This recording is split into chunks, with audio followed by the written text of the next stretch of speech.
Hey, what is going on? If you are new and this is your first time meeting me, hello, my name is Crystal. I do jiu-jitsu and help people get better at jiu-jitsu as I gain some skill. And if you are a returning subscriber, welcome back. Hey, what's going on? Let's pound it out. We're family. And if you've watched more than one video of mine, just go ahead and tap that subscribe like you're rolling and you're about to get armbarred. Now, I live in Salem, so I am just driving back from training and I am in some traffic, boy. It is Salem during Halloween and this is crazy. Oh gosh, so I figured I would take this opportunity to talk about what I learned today during training, because this is really going to help you out, and it's going to help you out in a couple of ways. I found that I love learning jiu-jitsu from smaller people because they know like the little tips and tricks that make jiu-jitsu work. Like they can't muscle out of things, so it's all technique, which is super useful. So what I'm going to do is I am going to let you know exactly what I learned today during class and during training. That way you have these little nuggets of knowledge that you can implement so you can get better as well. And if you are big and strong and explosive, then now you can go up against bigger, stronger people too. Oh, people are honking at each other, boy. I bet if you honk your horn, it actually speeds up traffic. You actually get out of traffic faster if you just honk the horn. It's amazing. All right, I have an opening, but there's pedestrians everywhere. They're taking over. Of course, all these oh my God, he let me in, thank you. That was very nice. And motherfucker, you better get in a crosswalk. There's way too many of you to be crossing the street, not in a crosswalk. Look at all these people. This is nuts. That's like the most popular street. Oh, everybody's living their best witch fantasy. All right, let's get back to jiu-jitsu. The first thing that we learned, I'm gonna give you, let's just say 4 tips, right? It might end up being 5, but we'll do 4.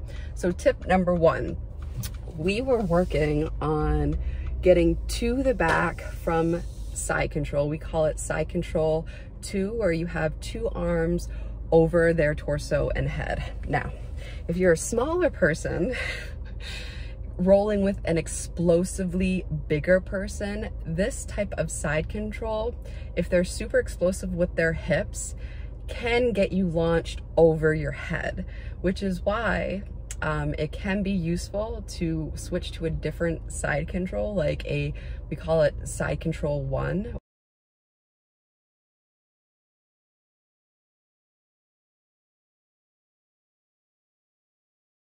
Another thing that I learned is how to make your Kimura grip more effective versus a stronger opponent when you are trying to transition from north-south to taking their back.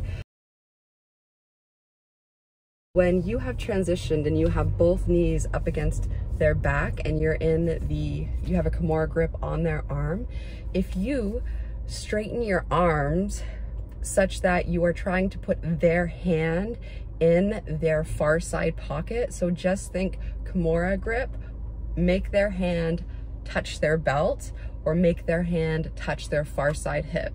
What this does is your top side arm acts as like a jam. So have you ever, if you're trying to like open something and you use, like what you call it, like you're trying to jam something in there and you kind of like use it as a lever, like a tire iron, for example. It's like your arm is now a tire iron that's like wedged in between their arms. So you're using your bone to prohibit their movement of turning back into you to escape. Because once you're in that position and they start to turn into you and their elbow gets higher than yours, then the move, you've lost control of that position.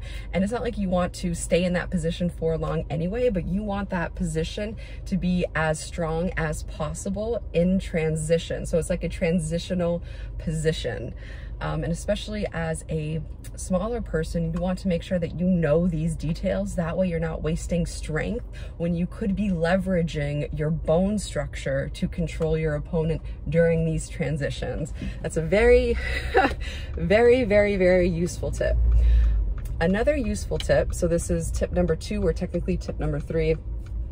Oh, we're gonna get a red light, so I'm gonna be able to focus more on talking to you. All right, so another tip number 3, this is super, super, super useful as well. Oh, and I am right in the middle of a crosswalk. I guess I'm that asshole, I'm sorry.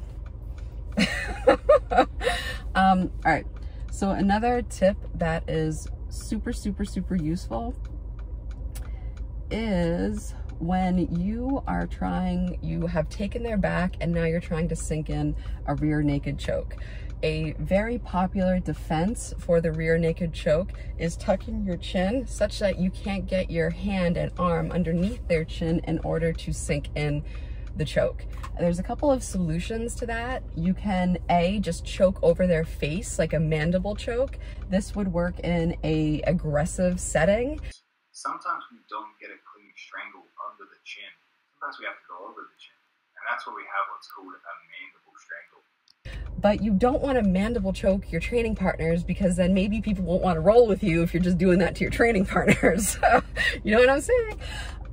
So one thing that you can do in order to get underneath the neck is you can put your thumb out and curl your finger around your thumb like this and use it as like a key to then pry underneath. And then you can also use it like a can opener and wiggle your wrists so that you are basically like wrenching their chin up to get in and sink the choke. Now, after you are sinking in the choke, this is tip number 4. This is how to make your rear naked choke more efficient.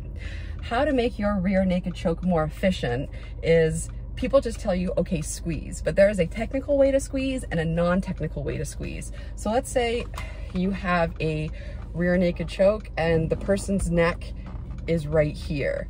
Now, if you inflate your chest and you turn just a little bit, you are making this hole smaller.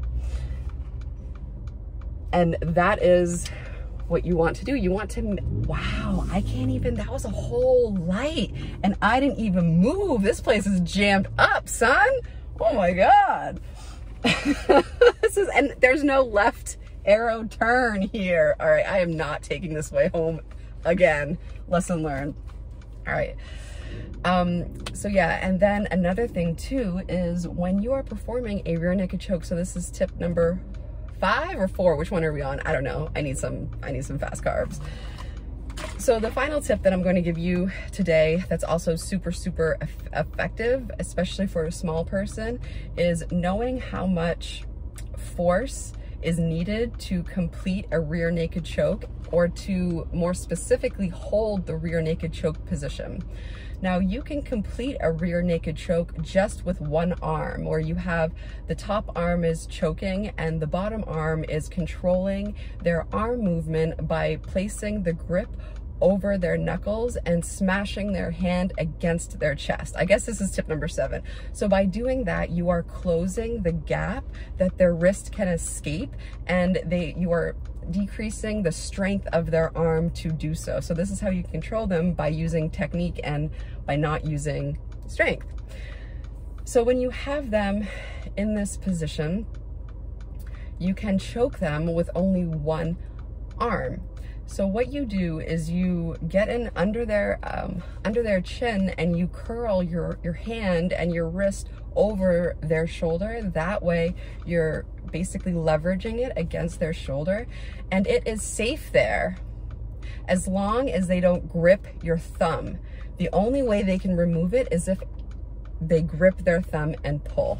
Now, I am taking this shit. I am sorry. Like, dude, I have been waiting here way too damn long and you just got to this intersection. All right.